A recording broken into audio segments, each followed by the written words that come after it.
If you want to make statistical inference about a numerical variable, then you're going to need to sample for the population mean. Do your best to collect an unbiased sample from the population. The information that you have is the statistic. Please don't be intimidated by these Greek letters. There's really nothing special about them. A lot of times it makes me feel better to just think this is the Greek letter M for mean, and this is the Greek letter S for standard deviation. The census is the information that's collected about all Kansas residents. I also collected information from a sample of 200 random Kansas residents that were also from Johnson County. I've identified the statistics as being the information that came from the Johnson County residents because they come from a sample. However, the census data represents everyone in Kansas, so these are the parameters. I got two different numbers here. The Johnson County residents had an average of $37,882 per capita, while all Kansas residents had an average of $30,757. The average from Johnson County was $7,000, a little more than $7,000 larger than the average from all of Kansas. But the standard deviation for Kansas is 13,400. So a single individual being $7,000 above or $7,000 below average is not unusual. However, we're not talking about a single individual. This is a sample of 200 individuals with an average of $7,000 more than the rest of the population. Why? Why did this happen? Well, there are two explanations. One is because when we went and randomly collected our sample of Kansas residents that happened to be from Johnson County, we randomly selected some individuals that maybe perhaps had a very high income, and that increased our average. Another possible explanation is that maybe Johnson County residents have a higher average than the rest of the state of Kansas. So the question we need to answer is, what's the probability that an event like this happened just because of random sampling? And that'll help us make a decision which of these two possible explanations we want to go with. The logic here would be assume that the mean of Johnson County residents is the same as the mean for the rest of Kansas, and then what's the probability of this happening just due to random sampling? There's another unfortunate thing going on in this situation. We're very comfortable calculating probabilities that come from a normal distribution. Should we expect the distribution of income to be unimodal and symmetric? I would expect it to be right skewed because there are a few people that are just very, very rich. Remember, the CEO of Garmin lives in Johnson County, so that guy's like way over here. Unlike, math teachers. Look at this guy's crying. He's so mad. He loves normal distributions. Sometimes you'll see this notation in textbooks and online homework, for example, that in and then two numbers. What they mean is in for normal, and then they always tell you the mean and the standard deviation. This is the same order that it goes in your calculator as well. He's right to be crying, though, because it is really easy. I mean, normal distributions, if you know the mean and standard deviation, you just know everything about them.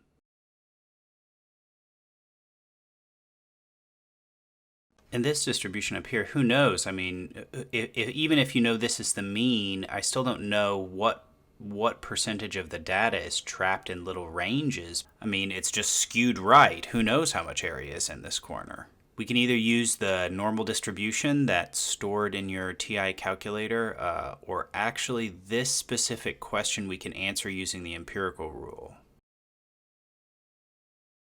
This is 68% of the graph. So this must be 95%. So that leaves about 2.5% of the data in these tails.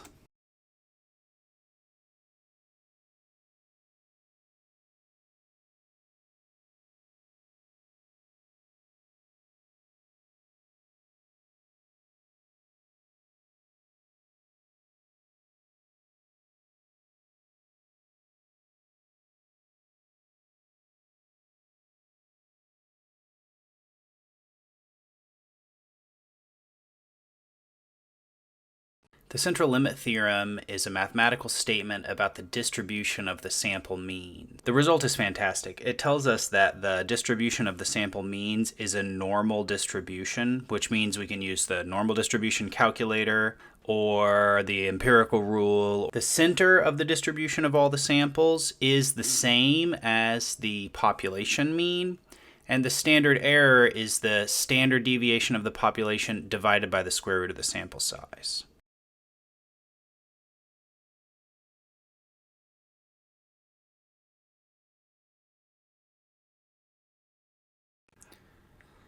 As great as the central limit theorem is, it does have limitations. You can't just use it whenever you want. You have to be in a situation where you have a large population. The population needs to be at least 10 times bigger than the sample size. And also you have to have a large sample. This is a little bit funny because what actually turns out to count as a large sample is anything bigger than or equal to 25, which really doesn't seem like that big a deal. But yeah, so there it is.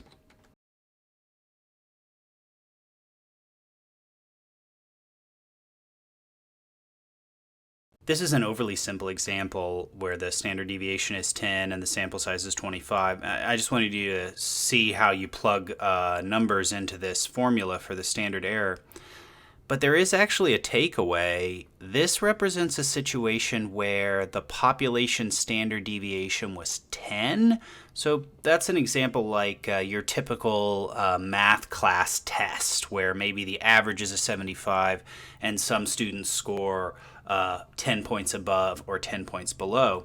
And I have here the minimum allowable sample size, 25. And look what happened. The standard deviation of the population was 10. Even with the minimum possible sample size, the standard error is only 2. The standard error actually gets pretty small pretty fast. This is a good thing for us because this means that our confidence intervals are going to be very narrow, even with small sample sizes. And also it means oftentimes we can reject the null hypothesis, even if we have what doesn't really feel like very strong evidence.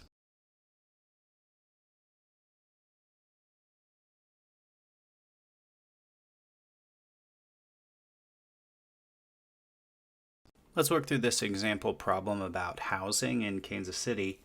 Assume that the population mean is $1,128 for a one-bedroom apartment, and the standard deviation is $183. I'm going to randomly sample 36 individuals. So the objects in this problem are not one person.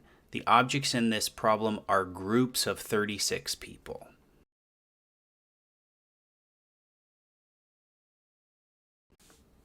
We can use the central limit theorem in this case because the population is all Kansas City residents, and that's definitely bigger than 360 people.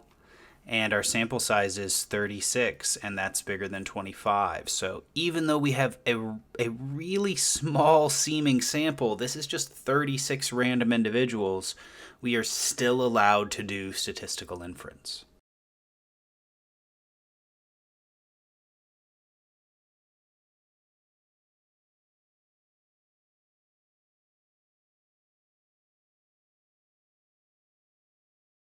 Okay, I've just been having fun with this. I forgot you guys are even here. So I've been just graphing the distribution of the individuals and the distribution of the samples. So I'm just jumping in here to do the math.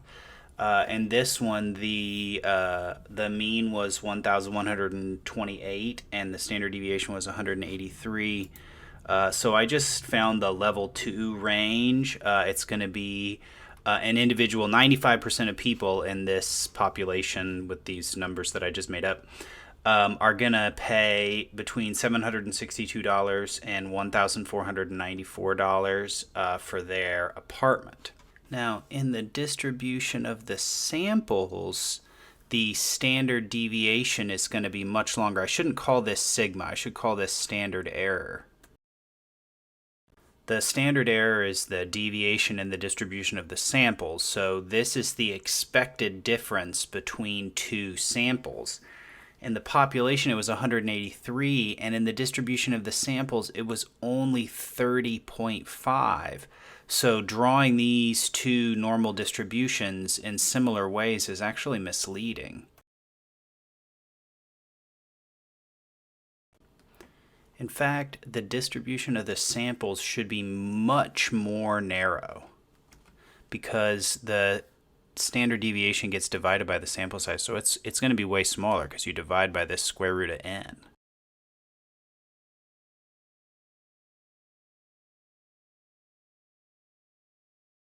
There are many different samples. When you go out and you collect a sample, you may get a sample average of exactly 1,128. You may get a sample average where that group pays a little bit more for rent, or you may get a sample average where that group pays a little bit less for rent.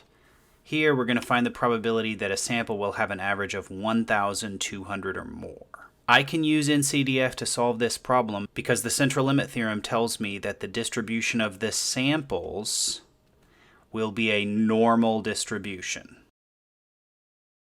Everything about this is going as you would expect it to. This is a problem with no upper bound, 1,200 or more.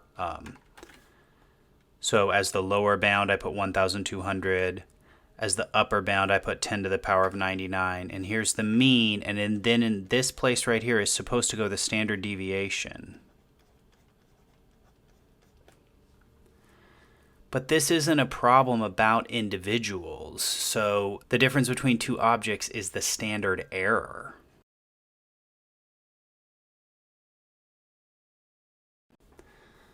I plugged this into the calculator and I got 0.0091 as the probability that a sample of size 36 will have an average rent of $1,200 or more. So this is an incredibly rare sample, 0.0091. I would really not expect this to happen. There's really no way. I mean, 9 out of every 1,000 times that you went and collected a sample would you expect one to have this much as their average rent.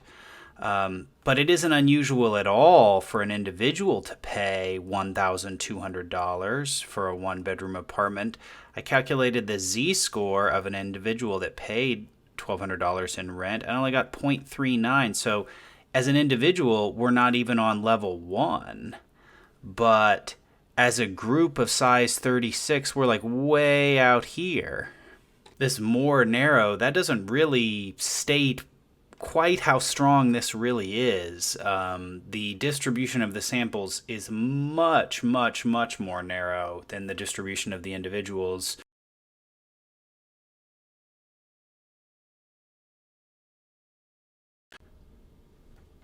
When you go collect a sample, you're expecting the sample average to come in the same as the population average.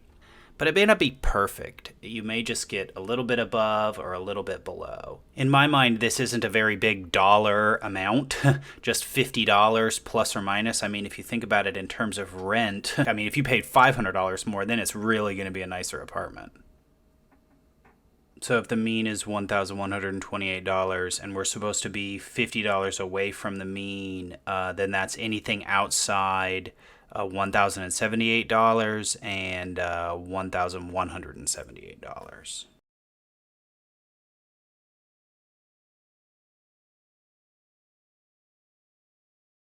So I've shaded the region that we're talking about. Anything that is more than $50 away from the mean is going to be the area in these two tails here. I've calculated the area in this tail by setting up a normal distribution calculation. The two boundary points that we're talking about are actually just inside level 2. $1,178 is just inside $1,189, which was the level 2 on the empirical rule calculation. So I ended up with the area in this tail being 0.0506. Because the normal distribution is symmetric, that means the area in this tail is also 0.0506. So the total is just over 10%. even though we had a relatively small sample size and a relatively large standard deviation, we still found out that 90% of the time the sample mean will be within $50 of the true mean. So if you're okay with like a $50 margin of error, then you only need to go out and collect a sample size of size 36, and you should be 90% confident that you're within $50 of the true population mean. The formula for the standard error is the standard deviation of the population divided by the square root of the sample size. So the way that divided by works is if you make the denominator bigger, you make the whole thing smaller. So just like for proportions, as the sample size goes up, the typical difference between two samples will go down. All right, this guy objects. He's got glasses on. Seems like the kind of guy that would object to something like this. But I actually totally agree with glasses stick figure guy, because this population standard deviation is supposed to be unknown. So we're supposed to be doing statistical inference to figure out something that's unknown, and in order to do it, we need to use something that's unknown? That's bizarre, and it's an unrealistic situation. It's an unrealistic assumption to say, let's figure out what the population standard deviation is, but only in the scenario where we know what the population standard deviation is?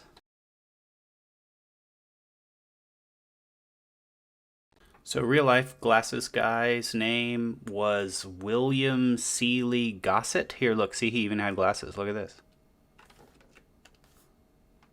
There they are right there. He's wearing glasses.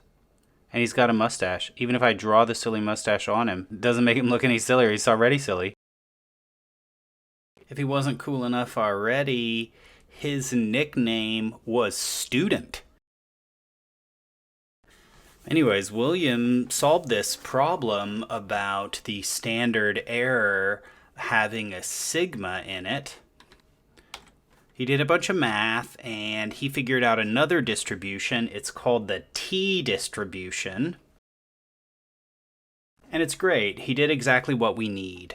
In the T distribution, the standard error uses the standard deviation from the sample.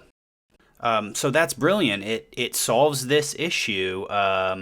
Now we can calculate the standard error and make estimates about the population standard deviation, and the only thing that we need to know is the sample standard deviation. There's many T distributions. In fact, there's a different T distribution for every degree of freedom.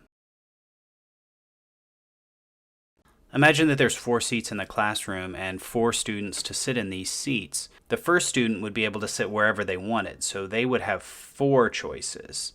Then the second student wouldn't be able to sit where the first student sat, so they would only have 3 choices. And then there'd be 2 choices for the third student to come into class. And then the last student actually only has 1 choice. As a child, I used to have choices like this. I remember once, you can have broccoli or you can have broccoli.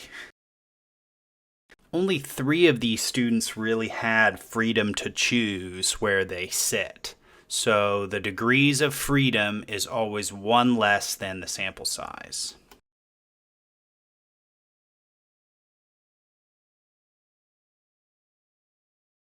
This is kind of like a roll your eyes sort of moment. It's like, oh my god, now I got to learn another distribution?